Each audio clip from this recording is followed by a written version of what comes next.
Bamaros peut m'amener des informations à ma casse.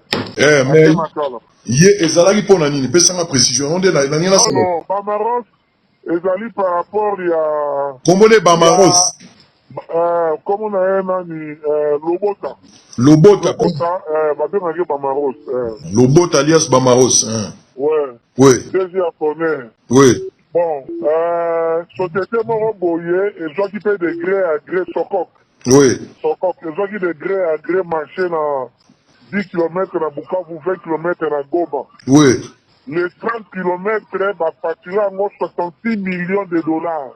Donc 2 millions 200 000 au kilomètre.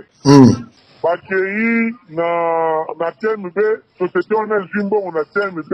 Et continue nous l'État qui a un préfinancement. Ake à Jumbo, on a TMB, à Jumbo, on a TMB. Puis au caméra, à EBT Foner, Moukodia Bamaros, à foutre à TMB 2 500 $ par mois. Au moni. Alors, un des dossiers notre toi on a trouvé ça qui a un pas il y a PG Moukonkole. À l'année donc. Là Wenga, il faut s'expliquer. Jusque là Wenga, avant on met karaté pas aux zinda. Wenga DG à OVD. Ok. Benjamin Wenga. Benjamin Yende, société wana Sokoko ya Bukavu, komena ki Mukanda, alingi a préfinancer bandela wana na Bukavu. Ndela wana pe zalaki nzela ya mabete. Ezalaki na boudron nango deja ya bien batimola boudron wana nango po basala yango bato ya Bukavu na yango makutu bakamwa. Abio mengo nzela eza ya bien. Olie kosala bandela mosusu bosalaka oyo. Voyez? Donc, surfacturé, après bapesi marché de gré à gré.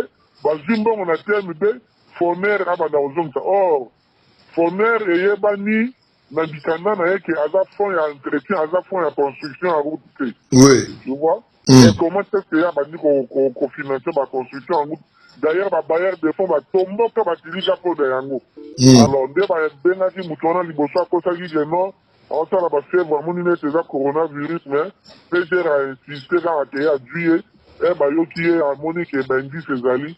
Donc, le latin makala. Très bien. Alors. Azo Lukandegi a ramené BG, il y a Sokok, société ou une entreprise dans le là. Oui. Et dans la Bukavu, Azo Luka, moyen sorti cargo mogo zali, batia BG ou un avion, il y a un Kinshasa pour ensemble. Très bien. Merci pour l'information.